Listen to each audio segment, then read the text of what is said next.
기도하고 시작하겠습니다.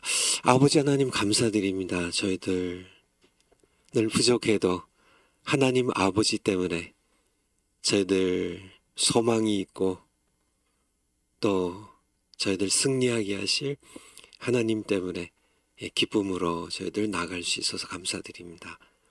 정광 목사님들 건강 지켜주시고 또 우리가 함께 예수님의 이름으로 함께 싸울 때 하나님께서 우리에게 승리를 주실 줄 믿습니다. 세상의 군왕들이 참 정치인들이 세상의 수많은 사람들이 참 스스로 계획하고 다 이룰 것 같아도 역사의 모든 중요한 것들을 결정하신 분은 하나님이십니다. 크고 작은 모든 일이 하나님의 허락 가운데 진행될진데 어찌 총선도 참 세상 사람들이 결정하겠습니까? 참새 한 마리가 땅에 떨어진 것도 하나님께서 결정하시는데 허락지 아니하시면 떨어지지 아니하신다고 하셨는데 하나님께서 참 하나님을 두려워할 줄 모르고 또 하나님의 교회를 업신여기는 그런 세력들이 참패를 당하게 하시고 하나님의 백성들이 큰 승리를 거둘 수 있도록 아버지께서 역사의 주제이시오니 아버지께서 결정하셔서 주의 백성들에게 큰 승리를 주실 줄 믿습니다.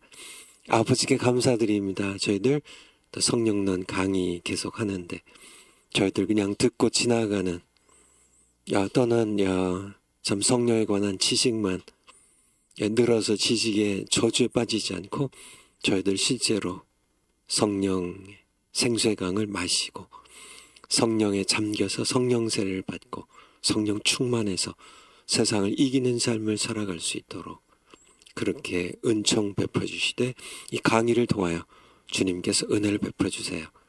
말씀 전하는 저에게도 겸손한 마음 주시고 성령께서 친히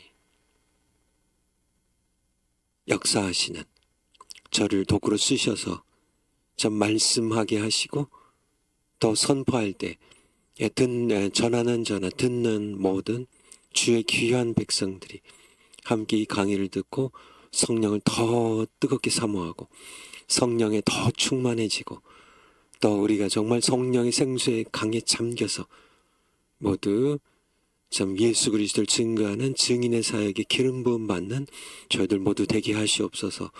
아버지여 감사드립니다. 예수님 이름으로 기도하옵나이다. 아멘. 여러분들 바쁘셨죠?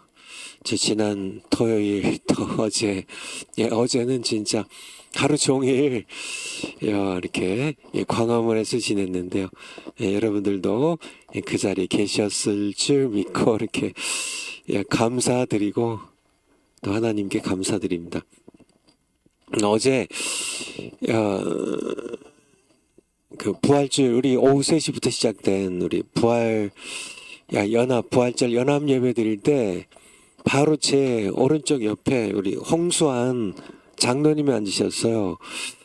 그래서 제 옆에 이제 앉으셨다가 이제 앞에 올라가셔서 또 말씀도 하셨는데 아마 젊은 세대들은 조금 듣기만 하셨고 잘 모르실 텐데 우리 저 나이 또래만 해도 제가 우리 홍수환 장로님이 권투 선수가 그러니까 남아프리카 공화국에 가서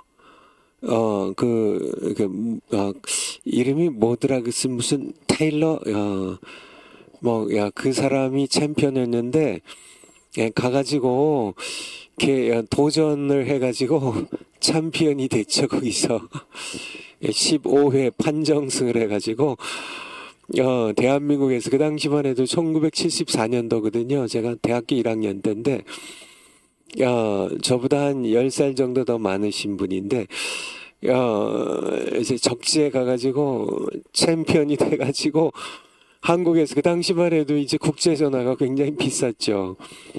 홍수환 이 어머니랑 그러니까 한국에 계신 어머니랑 이제 남아프리카 공화국에 있는 이제 챔피언이 된 아들이랑 국제 전화를 연결해 줬어요. 그래가지고 그냥 그 자기 엄마에게 그냥 그대로 엄마 나 챔피언 먹었어 해가지고 그런 그 일화를 남겼던 분이 이게 어제 보니까 굉장히 성격이 활달하시고 또 신앙도 굉장히 좋으시더라고요. 우리 그러니까 부활절 연합 예배 드릴 때 이렇게 찬양 30분 드렸잖아요. 근데 막 손을 흔들면서 같이 찬양하시는데 굉장히 열심히, 그러니까 이렇게 홍수환 장로님 정말 예수님 믿는 신앙이 진실하시고 정말 성령의 역사가 있으신 귀한 장로님으로 이렇게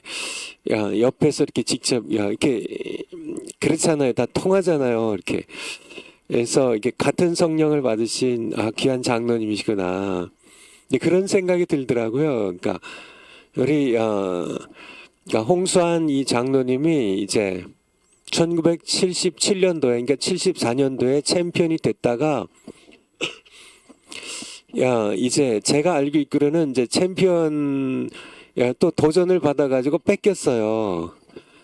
근데 다시 이제 남아프리카 공화국은 이제 아프리카 남쪽 최남단에 있는 나라인데, 이제는 이제 이 멕시코 밑에 이 파나마라는 이제 파나마 운하 기억하시죠? 멕시코, 미국이 있고 멕시코가 있고 이제 거기 중미의 국가들 몇 개 있고, 이제 남미가 이제 남미 대륙이 시작되는 그 지점에 파나마라는 그런 이제 작은 나라가 있잖아요. 거기에 가가지고 이제 또 그러니까 WBA인가요? 그 세계 이제 WBC가 있고, 제가 알고 있기로는 세계 그 당시 이제 두 개가 있었거든요. 세계 이제 복싱 권투 세계 협회가 이제 두 개, WBC랑 WBA인가 뭐 이렇게 두 개가 있었는데, WBA에서 새로운 이제 체급을 하나 만들었어요. 그게 아마 무슨 주니어 벤턴급인가 뭐 이렇게 새로 만드는데, 첫 챔피언 이제 타이틀을 어디서 했냐면 파나마에서 했어요. 근데 이제 파나마의 이제 헥토르 카라스키아, 아마 이게 제 기억은 맞을 거예요. 헥토르 카라스키아라는 그 국민의 영웅입니다. 그 당시에 아마 잘은 모르지만은 22채 안 됐던 19살 정도 됐던 국민의 영웅이에요. 그러니까 무슨 뭐 이렇게 10번 조금 넘게 싸웠는데 전승 무패에 거기다 KO승에 그 별명이 국민들이 붙여준 별명이 지옥에서 온 악마라는 19살짜리인가 장 팔팔 뛰는 이 국민의 영웅이에요. 헥토르 카라스키아라는.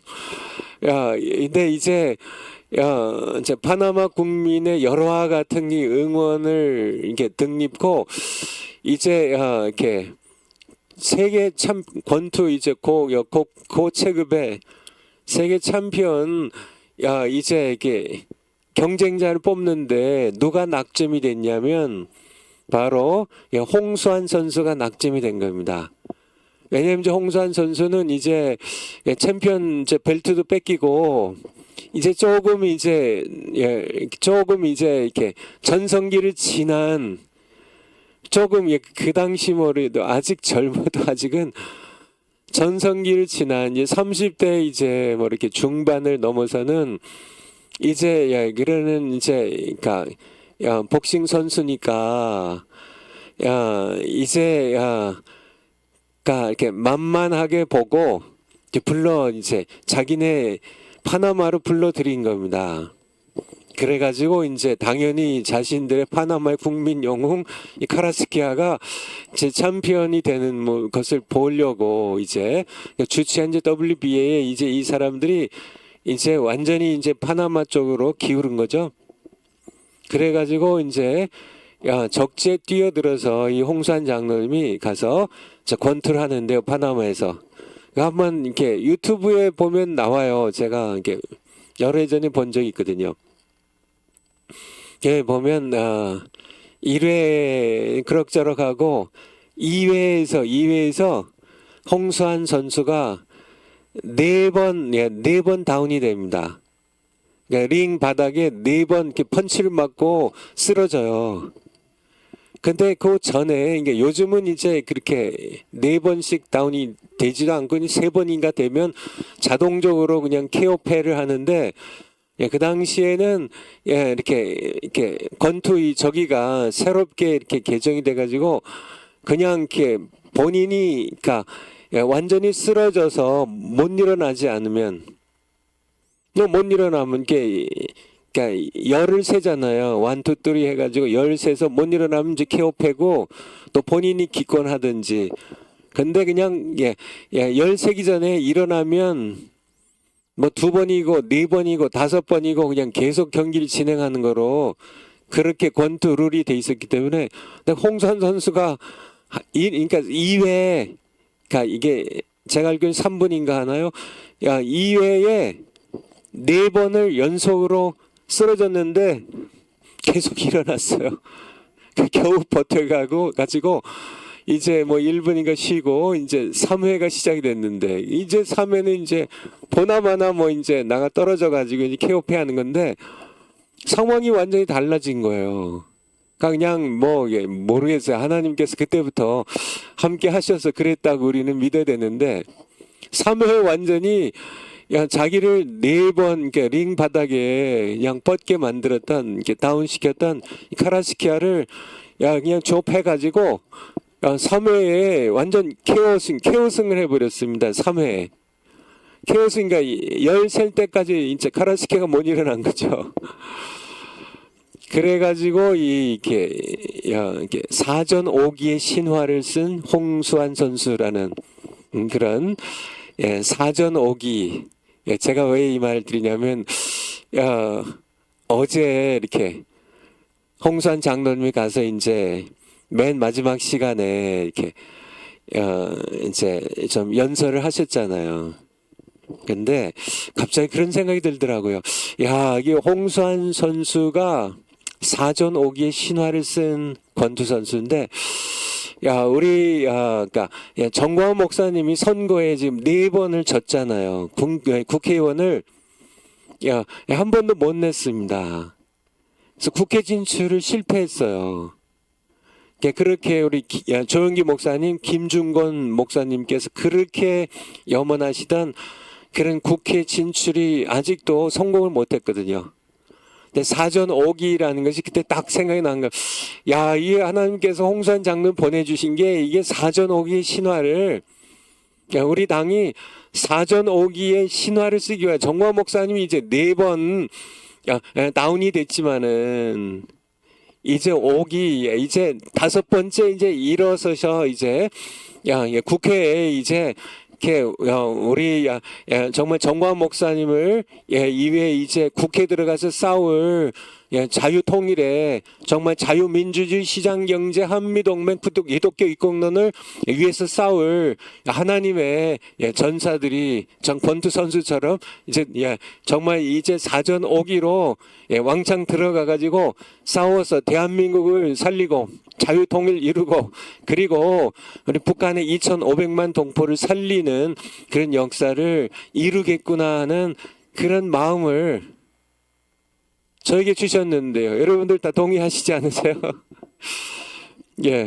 요번에 사전 5기입니다. 사전 5기. 요번에 4번 넘어져도 5번째 일어나는 사전 5기에 정말 총선의 결과가 나올 줄 믿고요. 그리고 우리 정관 목사님 보니까 정말 마음 가운데 이제 이번 총선이 정말 우리 대한민국의 운명을 결정하는 그런 중요한 총선임을 정관 목사님 좀 확신하고 계세요. 여러분들 같이 우리가 싸워서 정말 박근혜 대통령이 탄핵될 때는 우리 정관 목사 말씀하신 것처럼 박근혜 대통령 탄핵될 때는 주사파 정권이 정말 좌파 정권이 이제 정권을 잡는 정도였지만은 윤석열 대통령이 탄핵된다면 이제 대한민국은 끝이라는 이번 총선에서 이제 좌파가 정말 200석을 하게 된다면 대한민국은 끝이라는 그런 생각을 가지고 이번에 선거에서 싸워 주셔야 되고요. 그리고 우리 홍수환 장로님 이제 나가셔서 이제 연설하시는데 야, 우리 홍산 장로님의 신앙이 좋다는 생각이 뭐냐면, 야, 홍산 장로님은, 정말 믿음이 있으신 분이더라고요. 네, 걱정하지 말라고. 그 얘기가, 정말 제 마음 가운데 딱 와 닿았어요. 야, 걱정하지 마시라고. 하나님은 이기신다고. 야, 믿으시라고. 걱정하지 말라고. 야, 여러분 성경에 하나님께서 지시는 거 봤어요? 야, 하나님 지시지 않아요. 야, 다윗이 싸우는 모든 곳에서 승리하게 하신 하나님. 골리앗과의 싸움부터 시작해 가지고요. 다윗이 모든 전쟁에 승리할 수 있었던 것. 하나님께서 함께 하셨거든요. 그래서 우리도 하나님께서 함께 하시면 우리는 반드시 이깁니다. 걱정하지 마시고 여러분들 마지막까지 오전 오기 다섯 번 넘어지면 안 돼요. 다시 바꿔 쓰셨네. 사전 오기 맞아요. 사전 오기. 정말 요번이 홍산 장로님 승리하신 것처럼 우리 정관 목사님께서 사전 오기 하시 이제 5번째는 반드시 승리할 줄 그렇게 믿고요. 하나님께 감사드리고 마지막까지 여러분들 소망을 가지고 믿음으로 우리는 이겼다. 우리는 이긴다. 우리는 이겨야만 돼요. 대한민국 살려야만 됩니다. 그리고 북한의 2,500만 동포들 너무 불쌍하잖아요. 정말 굶어 죽고 병들어 죽고 맞아 죽고 정말 지옥 같은 북한 땅에 지옥 같은 정말 지구상에서 가장 지옥 같은 곳입니다. 최고 20년 연속인가 지구상의 최악의 독재 국가예요. 그런 지옥 같은 그런 북한 땅이 태어나 가지고 예수님 이름 한번 들어보지 못하고 그렇게 자유가 무엇인지도 모른 채 자유를 빼앗기고 살아가고요. 고통이 무엇인지도 모른 채 고통받으며 살아가는 우리 북한 동포들.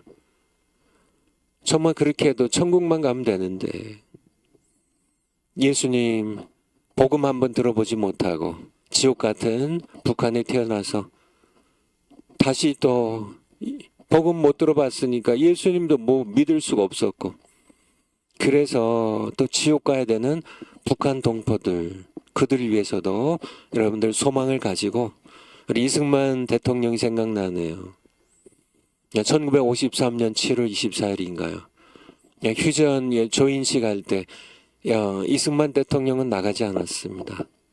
그래서 우리 6.25 사변 휴전 조인 이 서명 문서에 이승만 대통령 이름이 사인이 없어요. 대한민국의 대표는 사인이 없습니다.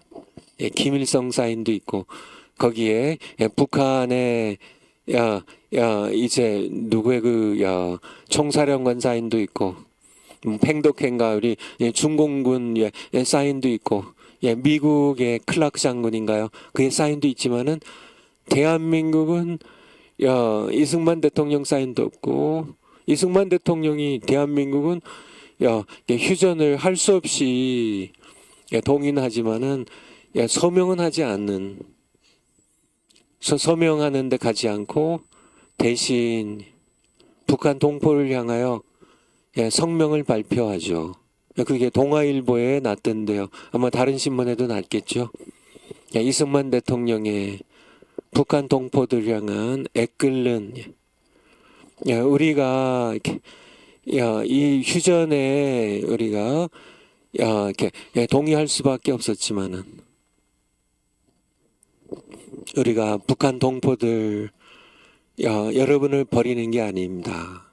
우리가 반드시 다시 여러분들을 살릴 것을 약속하는 그런 정말 애끓는 우리 이승만 대통령의 6.25 사변 휴전 이 서명하는 날에 이승만 대통령의 북한 동포들을 향한 그 약속을 참 이승만 대통령은 그 약속을 못 지키고 갔지만은 우리가 이승만 대통령의 이 마지막 약속을 북한 동포들에게 꼭 이행해드리는 우리가 되어야 될 줄 그렇게 생각이 됩니다. 오늘은 뒤에 제가 썼는데요. 성령 강림 단회론의 폐해. 이 성령 강림 단회론. 성령 강림은 2000년 전 한 해로 끝났다. 이것의 폐단과 그것이 가져온 해악, 얼마나 해를 많이 끼쳤는지 그거에 대한 강의를 이걸 하려고 하는데요. 폐해 이제 폐해.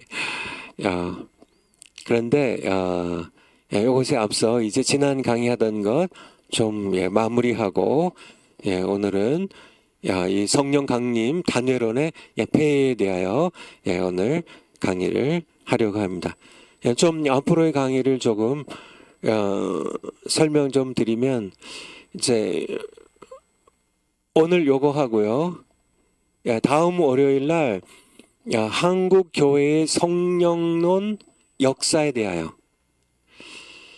한국 교회가 그러면은 평양신학교에서 이제 시작이 되죠. 이 신학에 대한 이제 강의가 거기서 시작이 돼서 이제 신학교들이 생기기 시작하는데요. 처음 우리 평양신학교의 성령론 강의는 단회론이었냐 아니면은 지속론 반복되는 그런 것을 가르쳤냐. 그래서 한번 역사적으로 이게 사실 지금 결론 그러니까 미리 다음 주 강의를 좀 말씀드리면 이 평양에 있었던 마포 3렬이죠. 사뮤엘 만펫 선교사님이 이제 세우셔서 가르쳤던 이 평양신학교는 성령 강림 단회론을 가르치지 않았습니다. 이걸 좀 분명히 아셔야 돼요.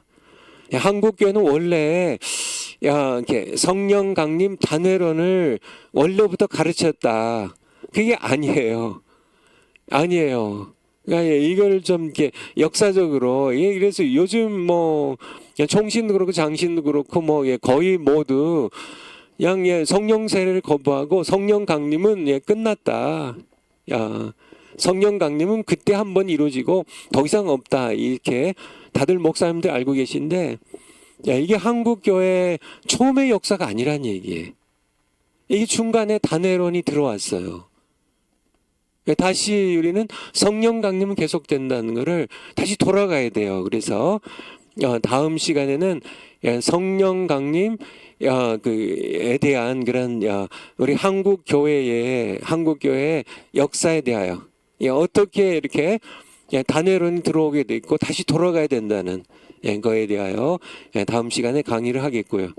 오늘은 성령 강림에 대하여 먼저 좀 이렇게 말씀을 드리고 지난 시간에 하던 걸 좀 마저 마무리하고 그 다음에 단회론이 가져온 폐해에 대하여 폐단 이것이 잘못된 그런 이론이고 신학 사상인데 이게 가져온 그런 이렇게 한국 교회에 끼친 악영향에 대하여 좀 오늘 이 시간에 말씀을 드리려고 합니다.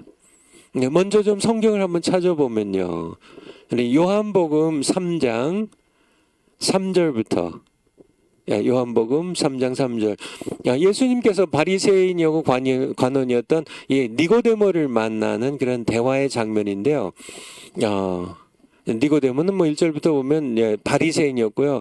한번 1절부터 한번 볼까요? 이스라엘의 성경을 가르친 성경의 선생이었는데요. 바리새인 중에 니고데모라는 사람이 있으니 유대인의 관원이라 이 관원이라는 표현은 산헤드린이라는 70명 정도로 구성이 돼 있던 유대의 최고 자치기관이죠. 로마 제국이 식민지로 지배했던 그런 시절이지만은 이제 어느 정도의 자치권을 줬는데 그 70명 정도로 구성된 유대의 자치 통치 기구예요. 산헤드린. 거기 관원이에요. 그러니까 니고데모는 그냥 평범한 사람이 아닙니다.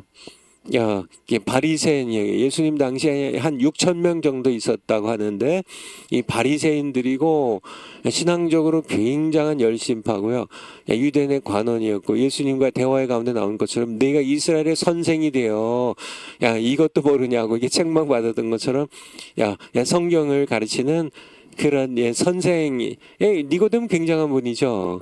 그런데 이 니고데모가 밤에 예수님을 찾아왔어요. 어쨌든 좀 길어지니까 3절에 예수께서 대답하여 가라사대 진실로 진실로 내게 이르노니 사람이 거듭나지 아니하면 하나님 나라를 볼 수 없느니라.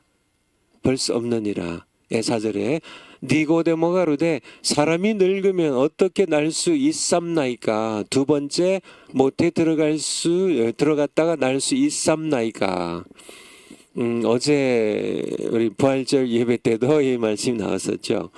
5절에 보면 예수께서 대답하시되 진실로 진실로 내게 이르노니 사람이 물과 성령으로 나지 아니하면 하나님 나라에 들어갈 수 없느니라.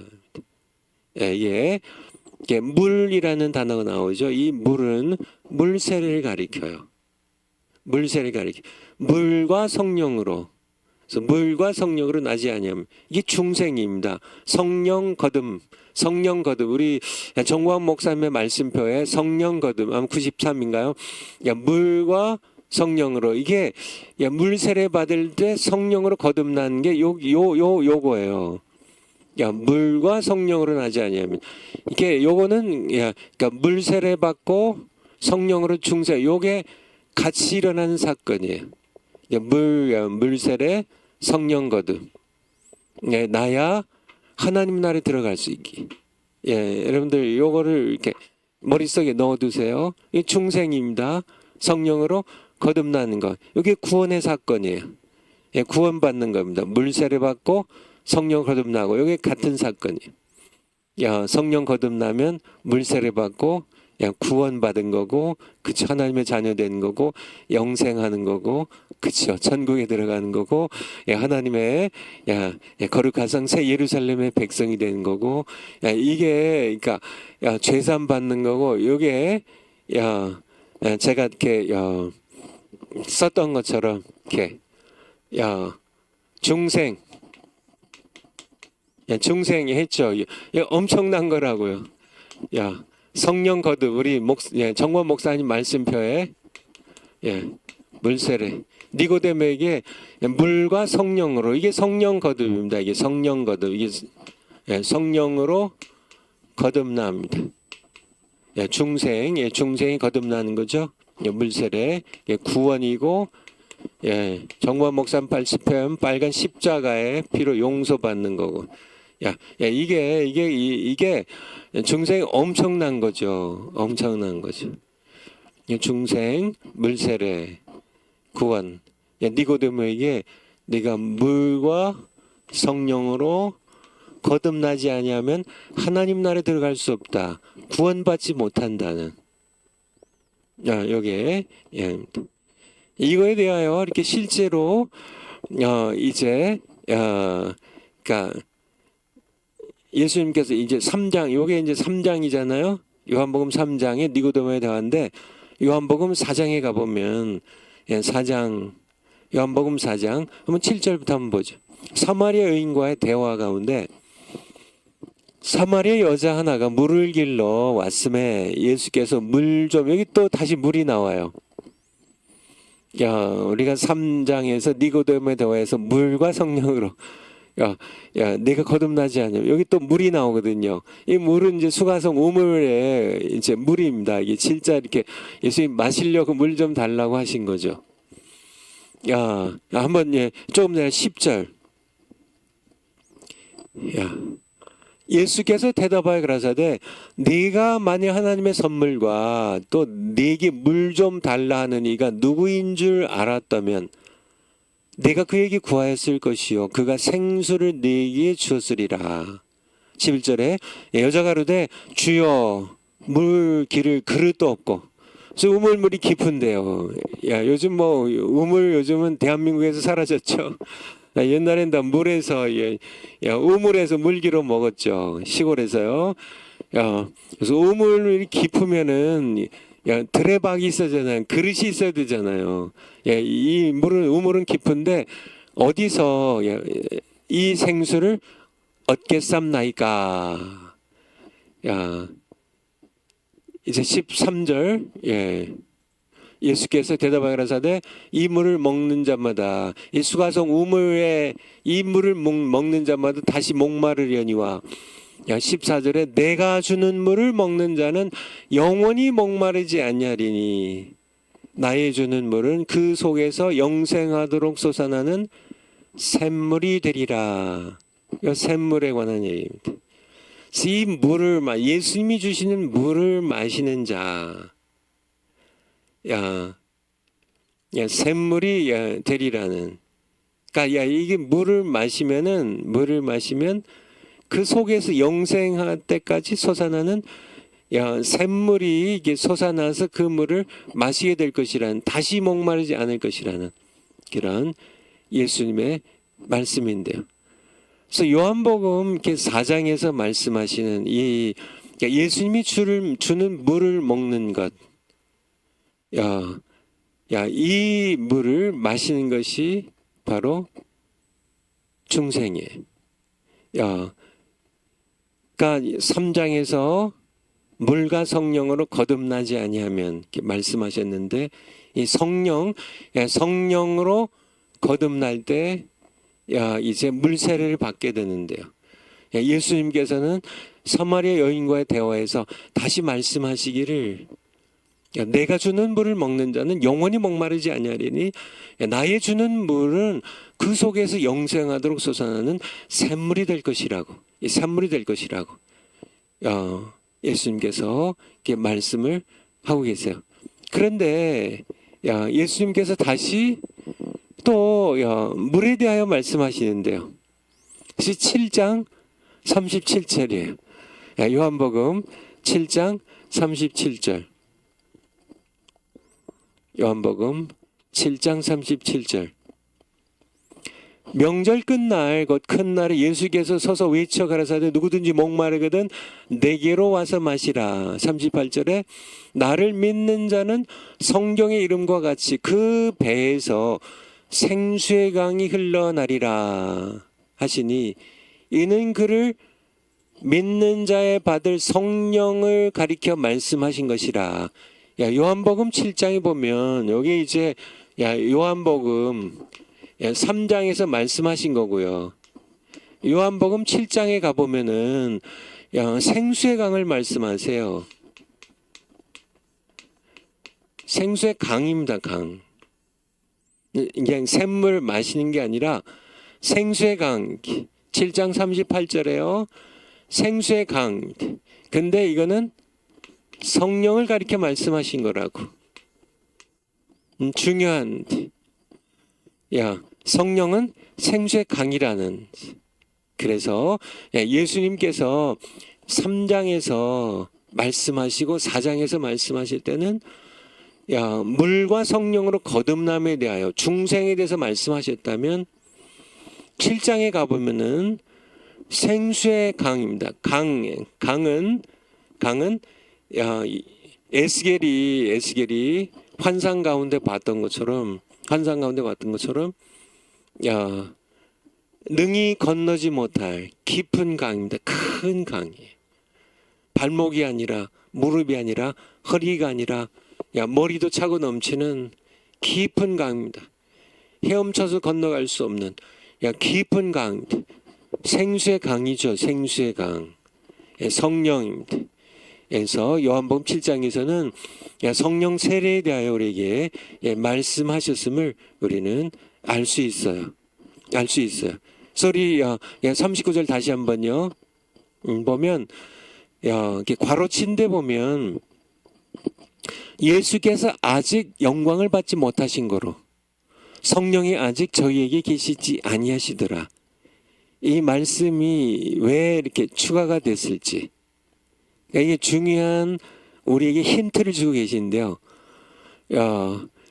그러니까 야 38절에 보면 야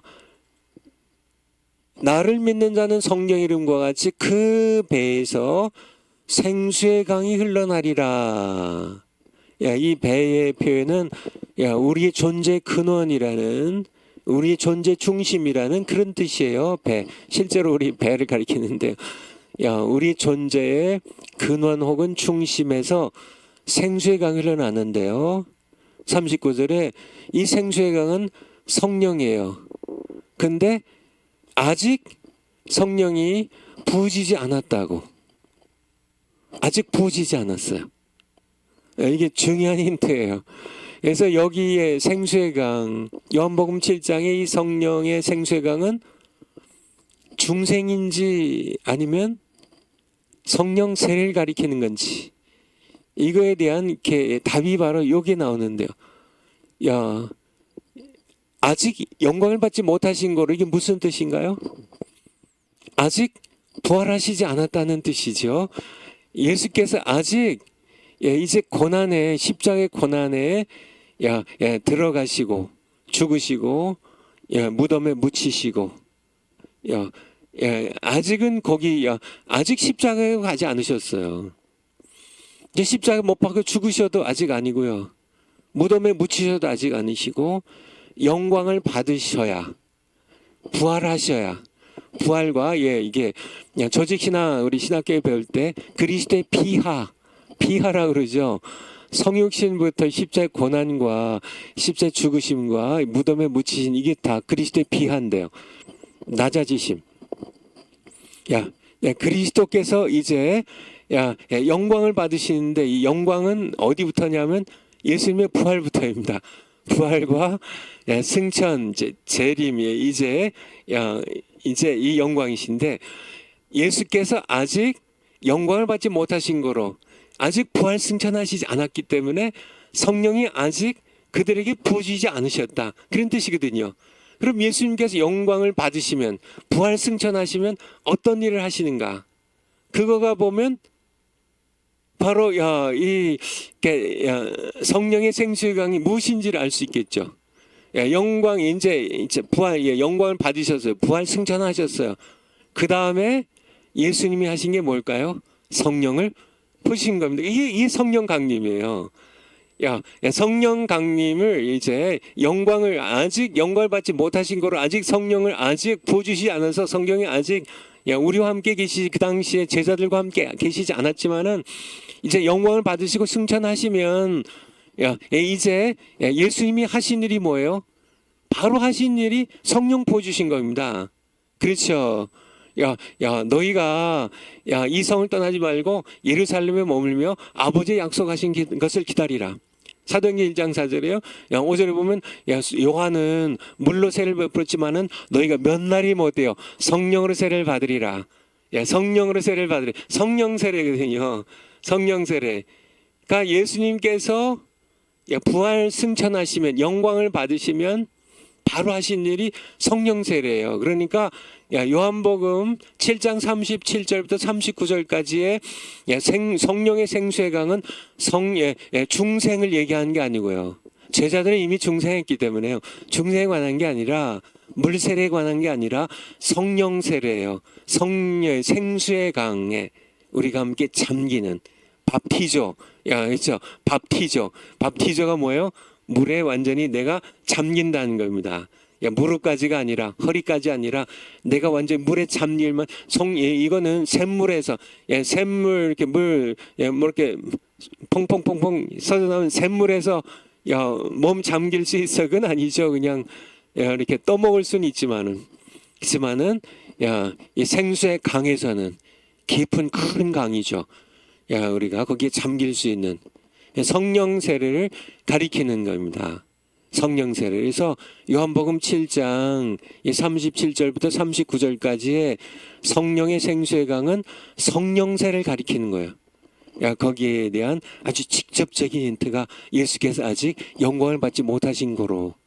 그럼 영광 받으신 후에 그럼 예수님이 뭘 하셨냐? 성령을 이게 부어 주셨죠. 그렇죠? 그에 대하여 한번 사도행전 2장 33절에 2장 33절에 우리 1장부터 한번 볼까요? 1장 5절부터 한번 보죠. 행전 1장 5절부터. 너희가 요한은 물로 세례를 베풀었으나 너희는 몇 날이 못되어 성령으로 세례를 받으리라. 성령으로 세례를 받으리라. 이게 성령 세례 밥티조입니다.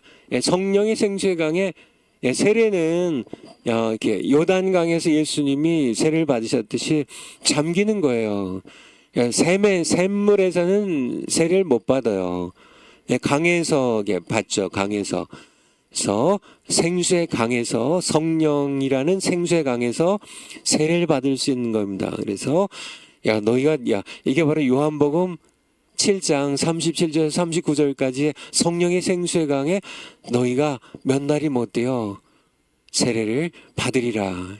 그렇게 하신 거죠. 2장 33절로요. 2장 33절로. 2장 33절.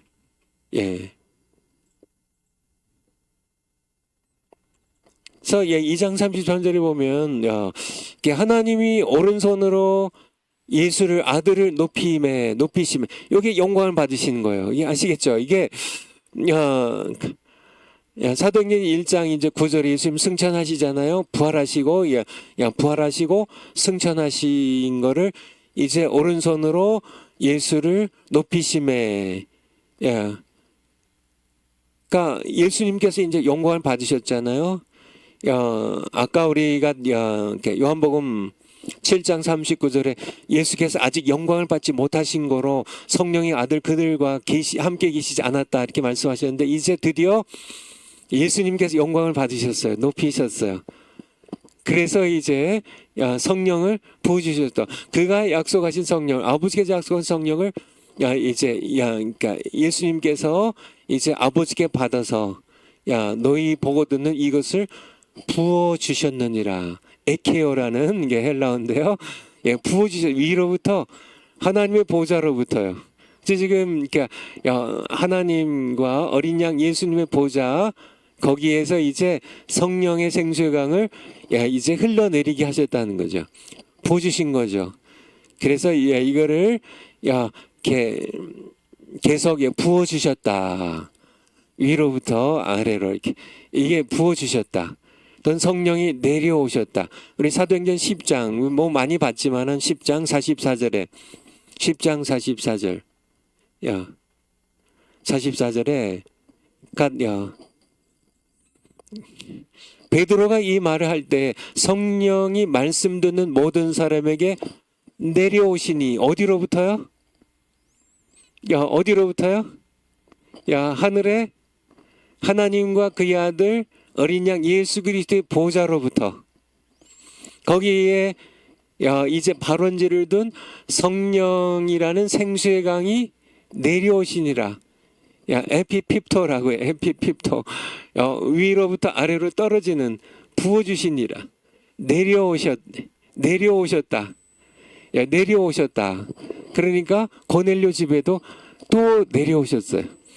그러니까 오순절날 예루살렘의 120명의 성도들에게 예수님이 승천하셨기 때문에 아까 2장 33절에 본 것처럼 너희 보는 바와 같이 예수님께서 아버지께로부터 성령의 생수의 강을 받아가지고 그의 보좌로부터 이 땅에 있는 예루살렘 120명 성도들에게 부어주셨다. 에케오입니다. 그래서 이 성령의 생수의 강이 하늘의 보좌로부터 밑으로 흘러내리신 겁니다. 부어주셨어요. 내려오신 겁니다.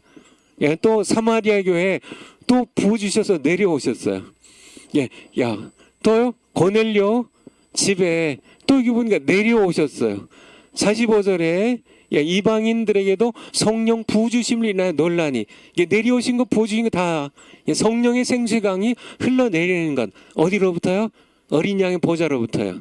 성부 하나님의 보좌로부터 하늘에 있는 성전에 하나님의 보좌로부터 성령이 부어주신 것을 생수의 강이 보좌로부터 흘러내리는 것으로 그렇게 에덴 동산에서 4개 강이요. 기혼강, 비손강, 히데강, 유브라데 강이 4큰 강이 에덴 동산 그래서 높은 산에 있었다고요. 당연한 겁니다. 큰 강이 4개가 흘러내리려면 발원지가 에덴 동산 중앙인데요. 그 의미는 하나님의 보좌가 상징되는 장소예요. 하나님의 보좌로부터 에덴 동산에 큰 4강이 흘러내리면 에덴 동산은 높은 곳에 있어야 된다는 얘기죠. 지도 보여주는 것처럼 그래서 에덴 동산은 이쪽에 티그리스 강과 유브라데 강 그 하류 지역이 아니라 상류 지역이라고요. 이게 산에서 안에서 에덴 동산 거기서 발원지가 돼서 흘러 내려야 되는데 하류 지역이 에덴 동산에 있을 수가 없죠.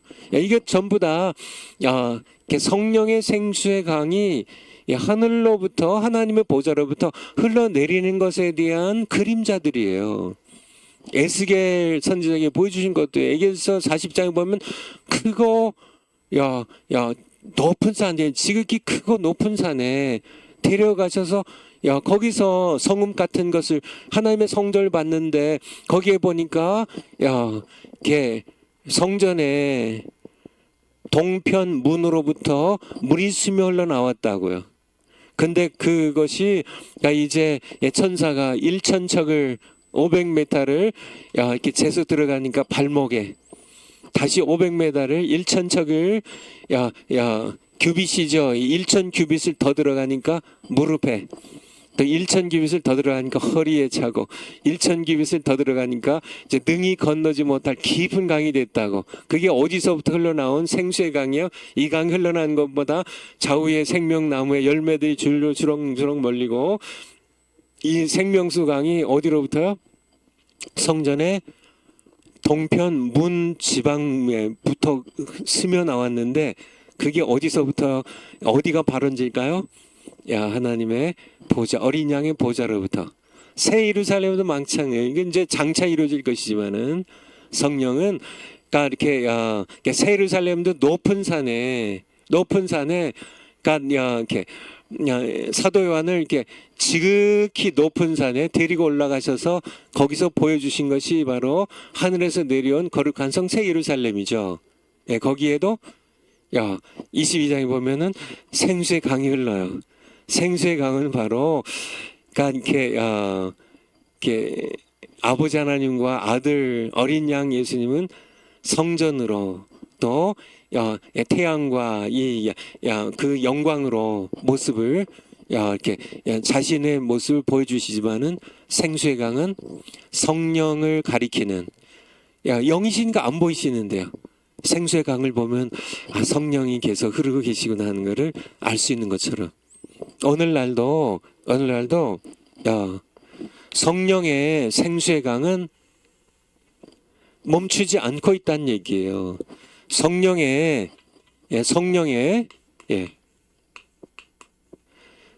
생수의 강은 오늘날도 흐른다는 얘기입니다. 어디로부터 흘러요? 하나님의 보좌로부터.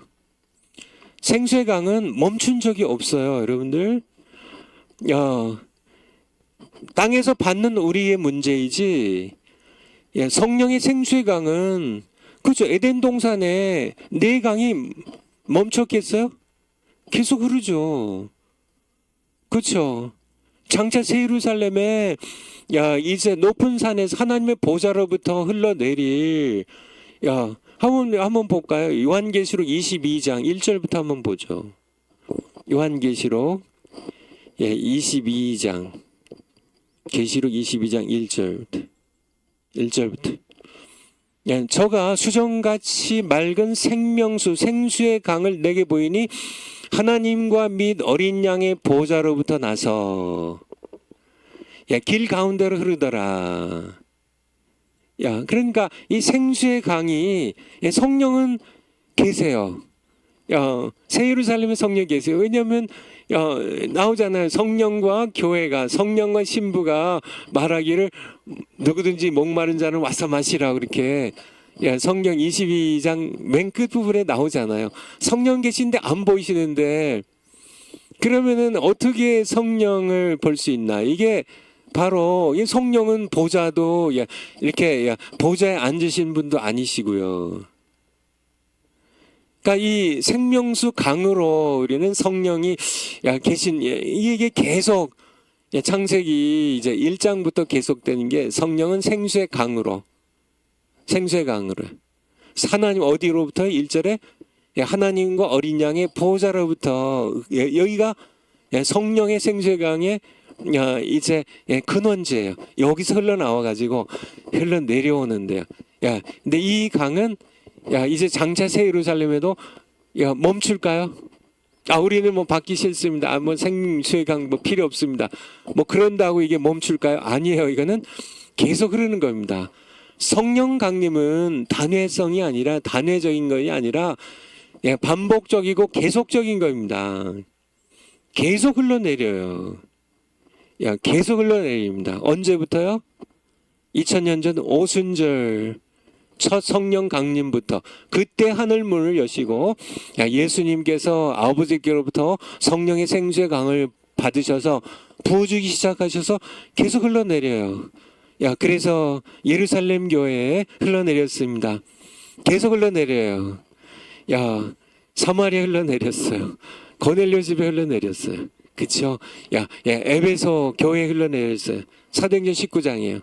1904년도에 영국 웨일즈 지방에 흘러내렸어요. 또 1906년도에 아주사 LA 미국 아주사 거리에 흘러내렸어요. 1907년도에 또 한국의 평양 장대현교회에 흘러내렸어요. 계속 흘러낸 누구든지 사모하는 그러한 심령들이 믿음으로 구하는 곳마다 성령의 상수의 강은 계속 흘러내려요. 계속 흘러내려요.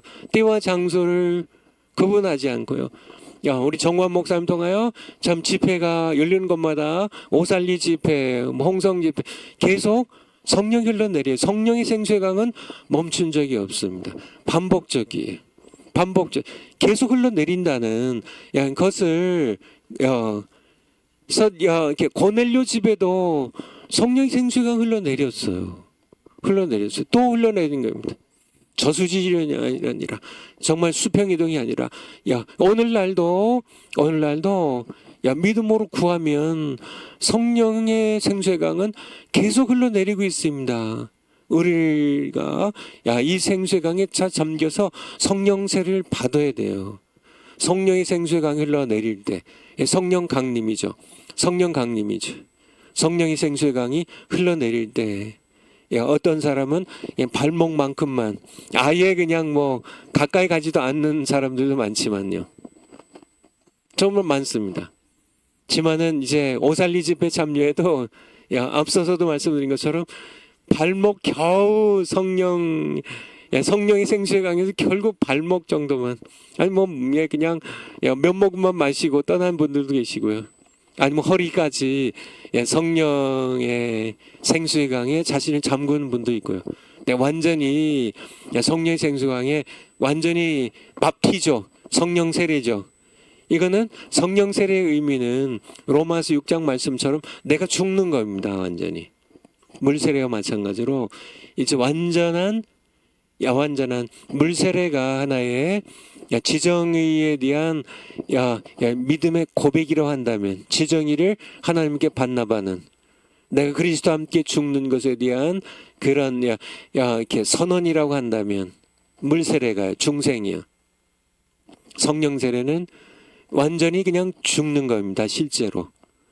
그러니까 물세례 중생하고 물세례 받을 때는 선언적이에요. 상당히 선언적입니다. 아직 안 죽었어요. 여전히 그냥 팽팽하게 자가 살아가지고 그렇게. 지만 성령 세례는 완전히 성령에 의하여 술 취하지 말라 이는 방탕한 것이니 오직 성령이 충만을 받으라는, 성령 충만이라는 단어는 성령으로 내가 완전히 채워지는 겁니다. 내가 완전히 잠기는 거예요. 내가 완전히 성령에 압도당하는 겁니다. 내 지정의가 완전히 성령에 의하여 완전히 지배당하는 거예요. 술에 완전히 그냥 취해버리는 사람처럼 성령의 세술에 완전히 취해버리는 그런 사건이 바로 성령 세례에게 성령 세례를 받아야 된다는 거죠. 그러니까 지난 시간에 이제 고넬료의 집에서 있었던 사건에 대하여 이제 예루살렘 교회에 이제 돌아갔을 때 이제 할례파 사람들이 베드로를 이렇게 핀잔하고 비난하고 막 비판하고 막 정죄하고 막 이런 거에 대한 이제 변명까지 이렇게 지난 시간에 봤는데요. 한번 11장 우리 15절부터 한번 볼까요? 아니 우리 저기 사도행전 미안해요. 예, 사도행전 11장 15절부터 이제 이렇게 쭉 변명하다가 저기 지난 시간에 봤으니까요.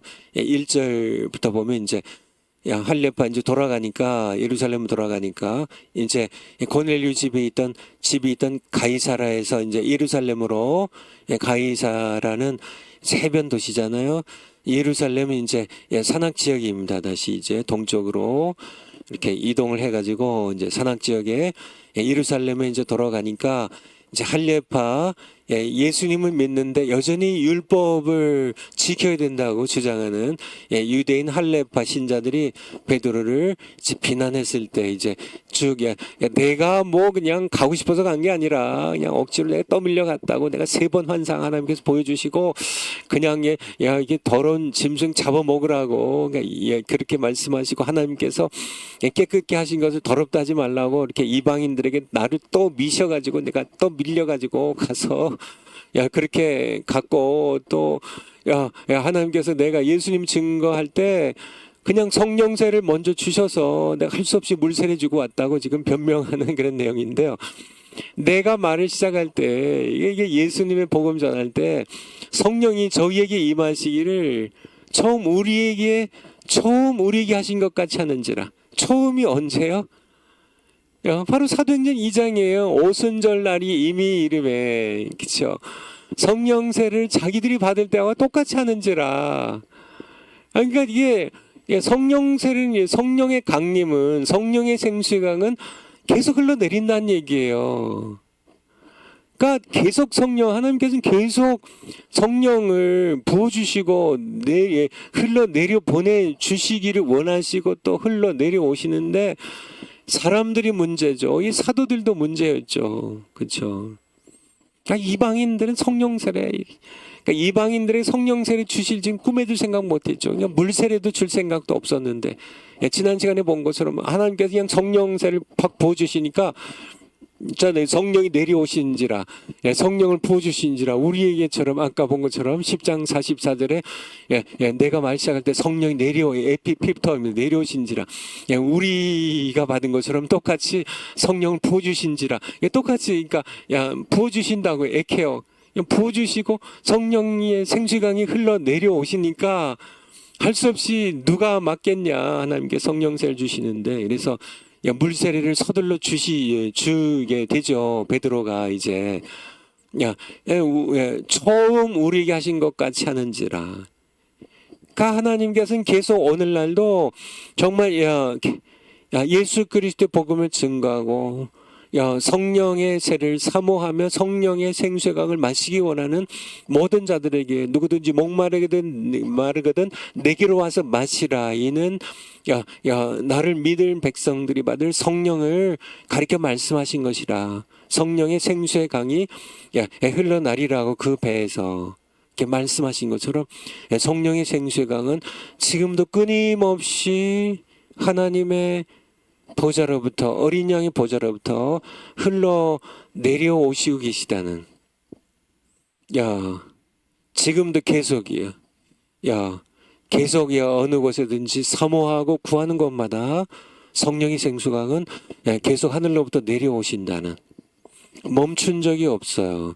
하나님께서 멈춘 적이 없는데 사람들이 안 받아요. 신학을 이상한 성령 강림 단회론을 주장하면서요. 안 내려오실 리가 없어. 내려오신 건 이단이야. 뭐 이런 식으로 자기네들이 하나님이에요.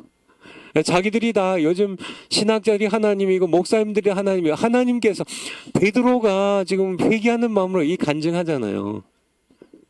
우리만 받는 예루살렘 우리 사도들 예루살렘 우리만 받는 줄 알고 그렇게 했는데 하나님께서 갑자기 사마리아에도 보여주시고요. 그렇죠?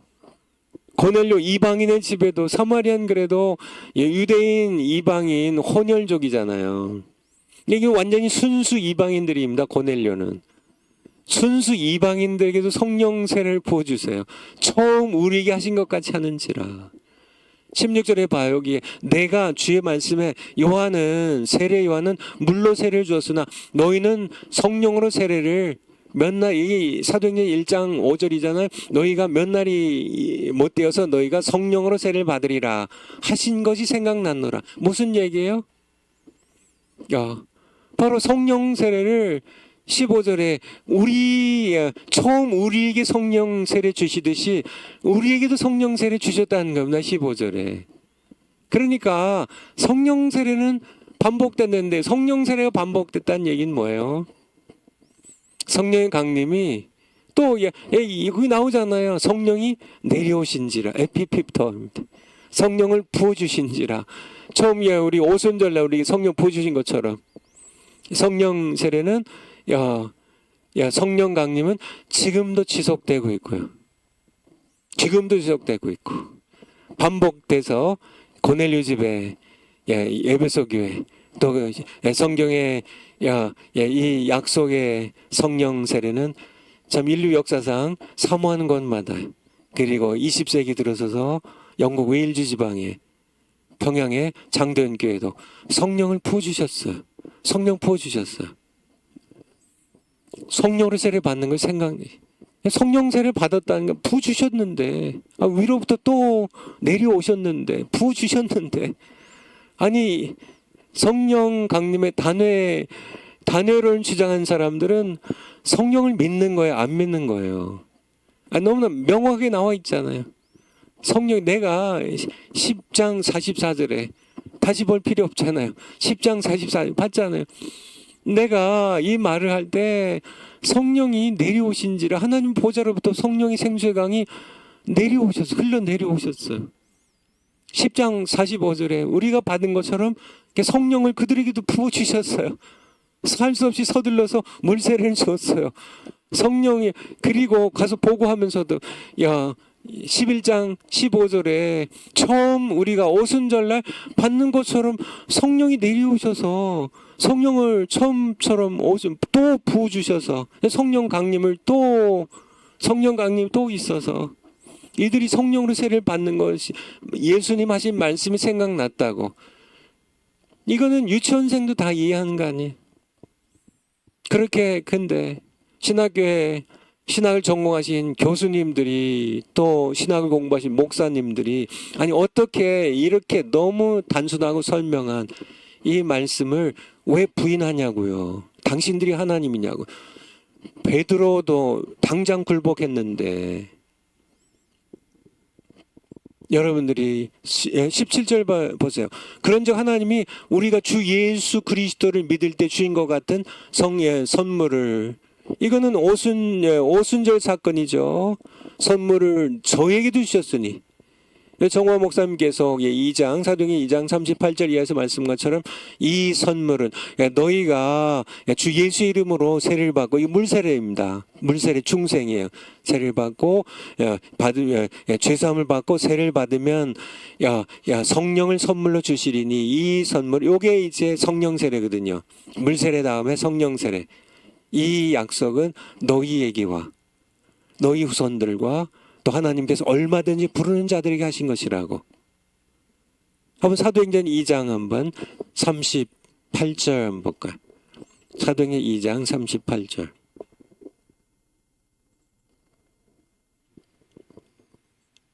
베드로가 가로되 너희가 회개하여 각각 예수 그리스도의 이름으로 세례를 받고 요게 중생이에요. 물세례예요. 죄사함을 받으라. 구원받고 죄사함 받고 하나님 자녀 되고요. 여기다 세례, 물세례 여기에 속한 겁니다. 그리하면 이게 이제 성령 세례예요. 성령을 선물로 받으리니 39절에 이 성령 세례의 약속은 물 세례 받은 사람들에게 주시는 성령 세례의 약속은 너희와 너희 자녀와 모든 먼데 사람 곧 주 우리 하나님이 얼마든지 부르는 자들에게 하신 것이라 하고. 그러니까 다시 사도행전 11장 16절로 한번 다시 가보죠. 11장 16절. 16장 10.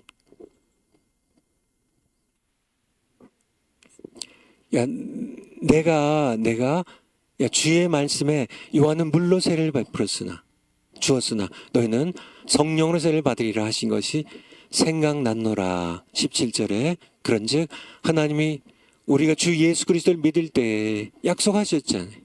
너희가 몇 날이 못해 성령 세례를 받으리라고 믿고 기도했더니 성령 세례를 받았어요. 성령을 받았어요. 그때 오순절 성령 세례, 성령 강림, 오순절날 성령 강림이 처음 있었고, 성령 세례를 받은 것과 같은 선물을 저에게 주었으니, 고넬료와 이방인들에게도 이 성령 세례를 주었으니, 내가 누구가 한데 하나님을 능히 맡겠느냐. 근데 오늘날 하나님을 이렇게 막아서는 사람들이 있다니까요. 신학교 교수님들 대부분이 다 하나님을 막아서요. 하나님, 성령 세례 없습니다. 성령 강림 없어요. 우리는 믿지 않습니다. 우리는 안 받겠고요. 내가 가르치는 신학생들한테도 성령 강림 없다고, 단회적으로 끝난다고 가르칠 거고, 우리 교인들한테도 성령 강림은 더 이상 끝났다. 이거는 그냥 그리스도 구속사의 한 사건이고, 더 이상 없다. 성령 그냥 물 세례만 가르치고 그렇게 끝나겠습니다 하는 하나님을 망아서는 자들이 오늘날도 오늘날 있다는 그런 얘기입니다. 그러니까 우리 파워포인트로 가보죠. 아까 부탁드렸던 오순절 성령 강림은 반복됐다는 겁니다. 성령의 생수의 강이 하나님의 보좌로부터 흘러내리는 것이 성령 강림이에요. 그래서 생수의 강이 흘러내려서 성령 강림해서 그 생수의 강에 잠긴 것이 성령 세례예요. 여러분 아시겠죠? 성경은 계속 내려오셨다, 부어주셨다 이런 말씀을 반복하고 계시다는 거예요. 파워포인트 다음 거요. 그래서 이게 사도행전 11장 15절에서 17절의 증거입니다.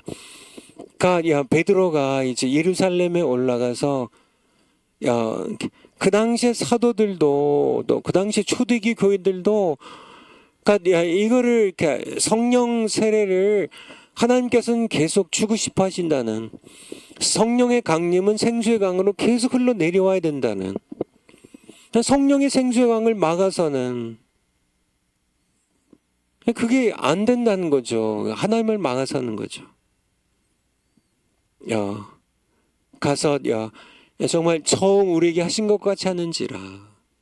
그렇죠. 하나님이 우리가 주 예수를 믿을 때 너희가 몇 날이 못해 성령의 세례를 받으리라고 이렇게 말씀하신 것을 믿을 때, 그래서 믿고 구했더니 주신 것 같은 선물을, 성령 세례를 그들에게도 주셨으니 계속 성령 세례를 받으라는 얘기예요. 성령 강림은 오늘날도 계속 생수의 강으로 멈추지 않고 흘러내리고 있다는, 그러므로 성령 세례를 받으라는 얘기.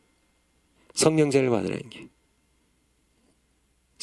우리가 성령의 강림의 반복성을 선명하게 확인할 수 있다는 겁니다. 파워포인트 다음 거예요. 역사적인 증거입니다. 하나님께서는 1904년도 웨일즈 지방이에요. 그리고 1906년도에 LA 아주사 거리에, 1907년도에 평양 장변교회.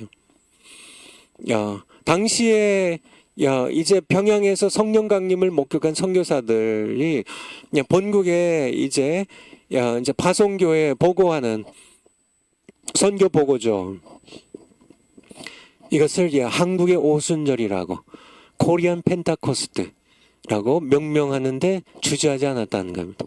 목격해 보니까 이건 성령의 이건 인간의 이렇게 하는 저희가 아닙니다.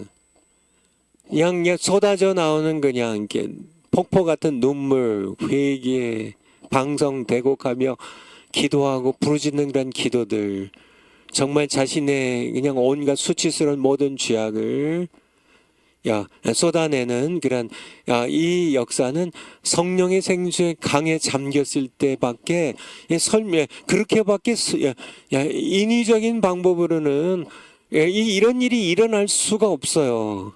이 성령 세례였다는 거, 한국의 오순절이라는 얘기는 성령이 강림하셨다는 거예요. 평양에 성령의 생수의 강이 흘러 넘쳤다는 거예요. 거기에 잠겨서 사람들이 성령세를 받았다는 얘기, 그렇게 명명하기를 주저하지 않았다는 얘기. 제가 이 책 사본을 갖고 있는데요. The Korean Pentecost and the Sufferings which followed. 그러니까 이게 성령 세례가 있었고, 한국의 오순절이 있었고, 이제 이게 핍박과 고난이 일제에 의해서 이제 일어나게 되는데요. 이런 책을 그러니까 목격자 이게 방위량 성의 윌리엄 블레어 선교사님이 그 사유와 함께 쓴 책이 제가 이렇게 카피본을 갖고 있는데요. 어쨌든 그러니까 이렇게 한국의 오순절이라는 오늘날도 성령을 반복하여 보여주신 하나님을 감히 막아서려는 자들이 많다는 얘기예요. 그러면 안 되는 거죠. 하나님 어떻게 막아요? 하나님께서는 정말 귀한 종을 또 준비하셔가지고 정관 목사님 통하여 이제 성령 강림과 성령 세례 집회를 계속하고 계신데요. 여러분들이 기도하고 다 참여하시 바라고. 여기서 한 가지 짚고 넘어간다면 하나는 그러니까 하나님께서는 뛰어난 사람을 쓰시지 않는다는 거예요. 오순절날 우리 오순절날 사도행전 2장에 오순절날에 섰던 사람들이 누구예요? 아주 사두개인들, 대제사장의 가족, 왕족, 이런 사람들인가요? 대단한 성경학자, 서기관들 출신들인가요? 아니에요. 이게 성령 세례, 오순절 성령 강림과 그에 따르는 성령 세례에 관한 이 성경의 2000년의 역사는 항상 평범한 사람들 통해서 성령의 강림과 성령 세례가 이루어졌다는 겁니다. 그러니까 오순절날 첫 오순절, the first Pentecost, 첫 오순절에도요. 어부 출신의 베드로, 요한, 야고보, 안드레 이 제자들 가룟유다 빼고요. 그리고 마리아를 포함한 예수님의 육신의 동생들 같이 모인 사람들 거의 다 어부 출신이나 세리 출신이에요. 갈릴리 나사렛 동네 가브나움 동네 그냥 어부 하면서 평범한 사람들이에요. 평범한 사람을 쓰셨다는 거예요. 여러분들 평범하신가요? 학벌이 없으세요? 여러분들 공부 IQ가 낮으세요? 상관없다는 얘기. 학벌 없으세요? 하나님께서는 IQ 높은 사람 쓰지 않으시고 하나님께서는 학벌 높은 사람들보다 전혀 안 쓰신다는 얘기가 아니라 하나님께서 쓰신 사람들은 즐겨 쓰신 사람들은 평범한 사람들이란 얘기예요. 사도행전 8장에 사마리아의 성령 강림이요. 빌립 집사님이에요. 평범한 사람이에요. 사도행전 10장에 고넬료 집에 성령이 또 예루살렘 오순절날처럼 똑같이 성령의 선물, 성령이 강림하시고 내려오셨고 부어주셨고 성령세를 똑같이 받았어요. 고넬료 이방인이에요. 이방인. 무슨 짐승처럼 돼지처럼 취급받은 이방인에게, 그렇죠. 에베소 교회 성도님들 이방인이에요. 웨일즈 지방에 1904년도에 성령 부어주셨는데 이벤 로버츠라는 20대 초반에 광부 출신의 광부, 학자가 아니라요.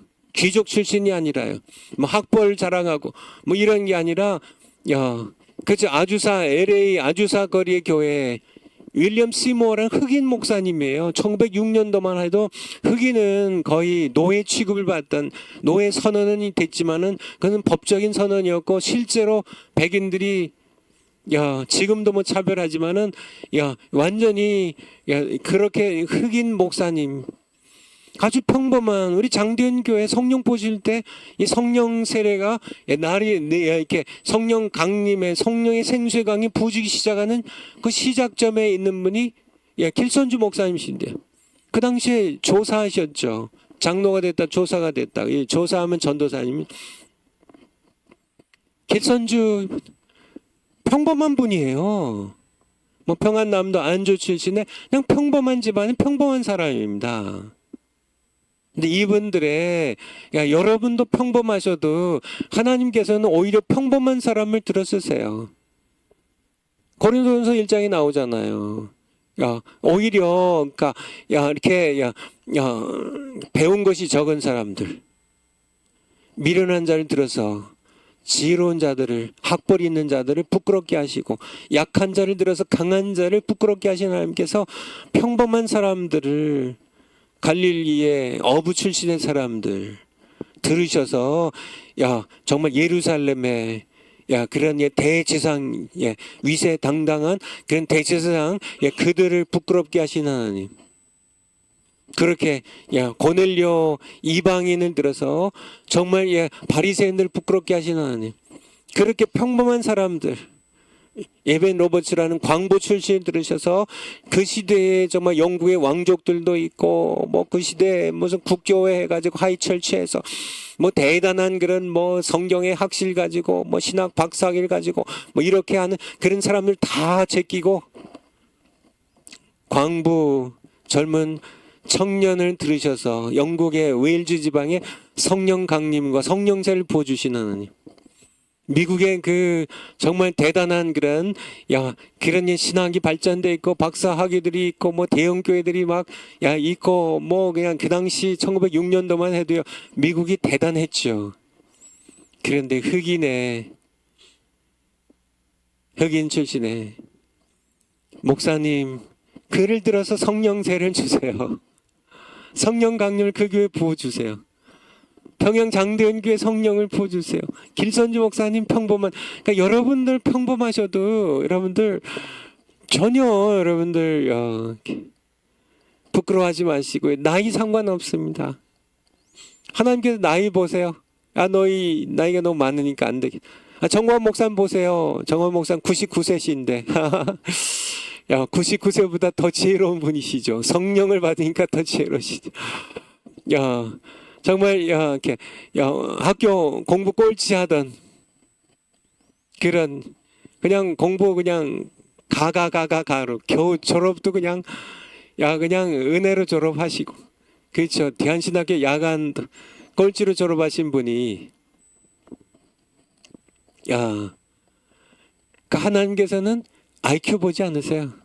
학벌 보지 않으세요. 신분 뭐 여러분들 나이 상관없어요. 여러분들 IQ 상관없어요. 학벌 상관없어요. 이들의 공통점이 뭔지 아세요? 첫 오순절날 이 어부 출신의 제자들 정말 이렇게 고넬료 이방인들 이들 막 요바로 막 종들 보내가지고 베드로 초청한 이 공통점이 뭔지 아세요? 이벤 로버츠의 윌리엄 시모어의 길선주 목사님의 이 공통점이 뭔지 아세요? 평범해도요 학벌도 없어도 이들의 공통점은 성령을 사모했다는 겁니다. 이게 중요한 겁니다. 성령을 사모합니다. 사모함 목말라함입니다. 성령을 사모합니다. 성령을 향한 강한 목마름 이게 굉장히 중요하다는 얘기예요. 그러니까 나이 보지 않고요. 성경에 기록된 역사와 교회 2000년 역사가 증명하는 겁니다. 길선주 목사님은 성령을 향한 강한 목마름이 있는 분입니다. 새벽 예배를 한국의 새벽 예배를 시작하신 분이에요. 목마름 때문에. 이 목마름에 그쵸. 누구든지 목마른 자들은 내게로 와서 마시라. 이는 성경 이름과 같이 그 배에서 생수의 강이 흘러나리라. 이 생수의 강은 나를 믿는 자들이 받을 성령을 가리켜 말씀하신 것이라. 내가 아직 영광 받지 않았기 때문에 아직 성령 강림은 아직 오지 않았지만은 내가 영광을 받으면 내가 부활하고 승천하면 내가 올라가서 성령을 부어주겠다고. 성령을 부어주셨죠.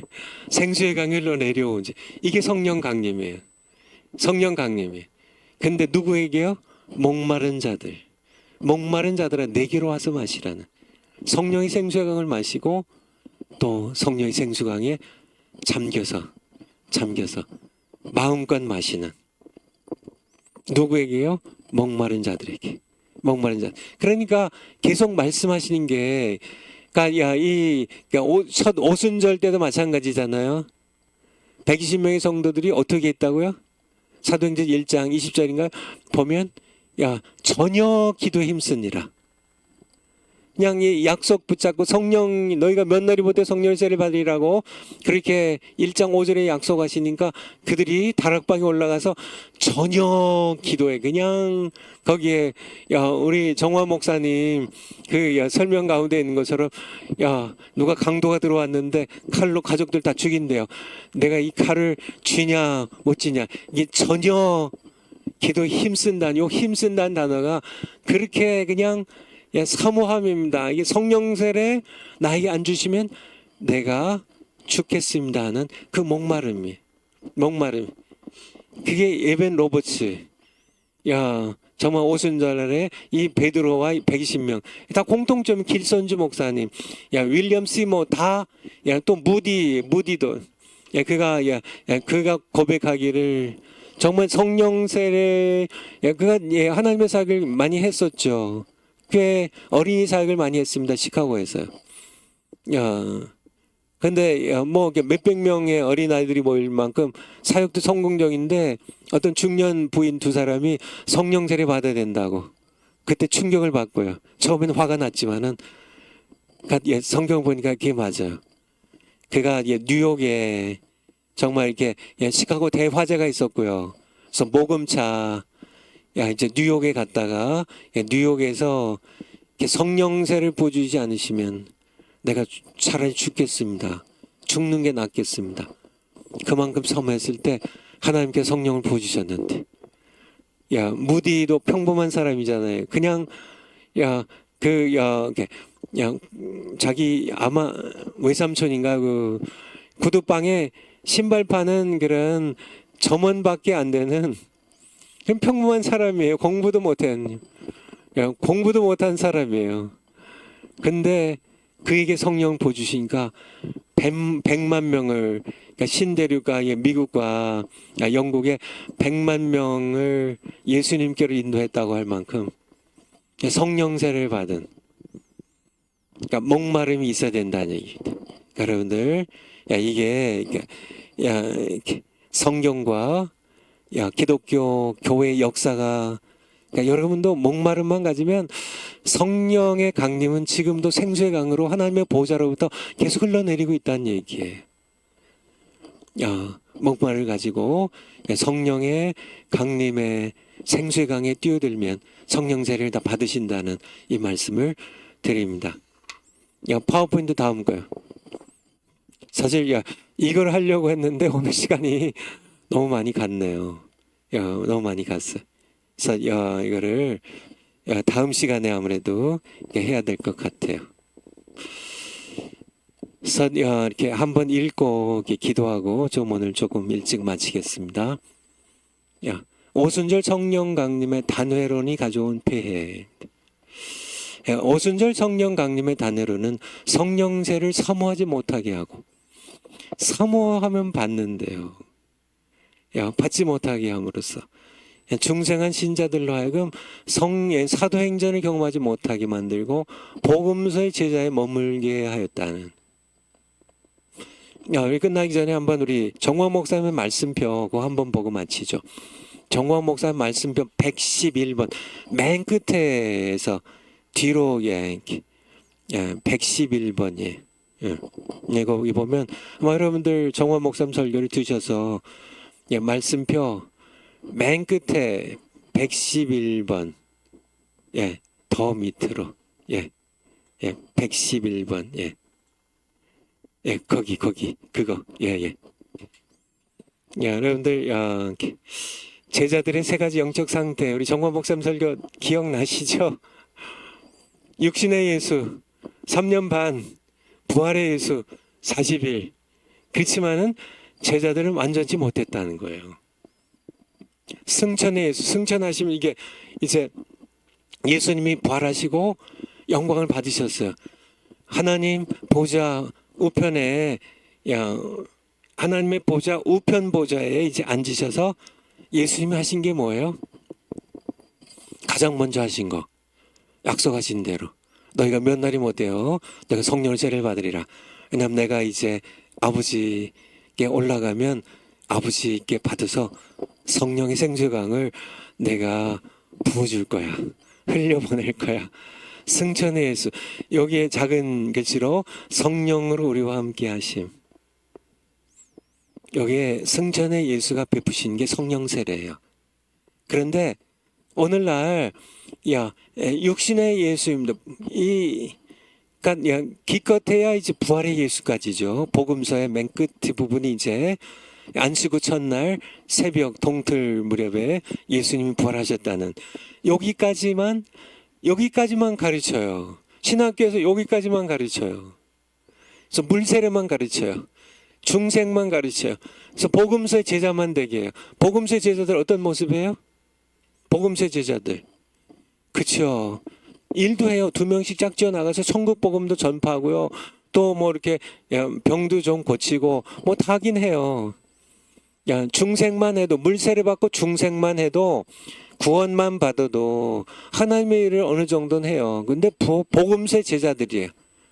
위험한 일이 닥치면요, 예수님 십자가에 못 박히기 위하여 체포되시고 신문을 당하시고 십자가에 정말 이렇게 못 박혀 죽으실 때 다 도망치는 그런 제자들, 이게 복음서의 제자들이에요.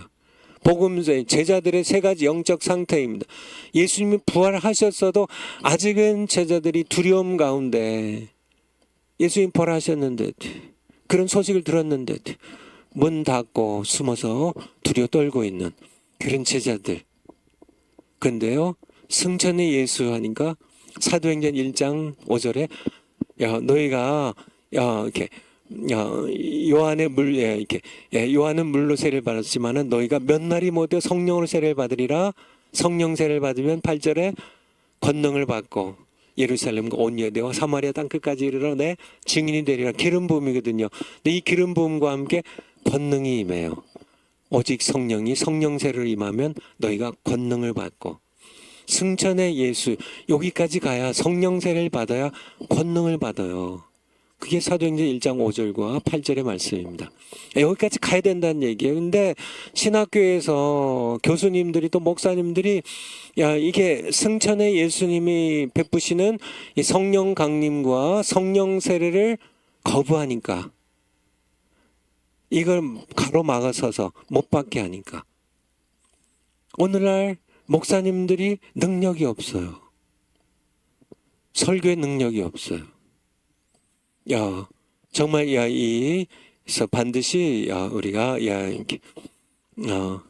승천의 예수님이 부어주시는 성령 강림과 성령 세례를 반드시 받아야 된다는 이 말씀을 여러분들에게 드립니다. 폐에 대하여 다음 시간에 계속 이어서 하도록 하겠습니다.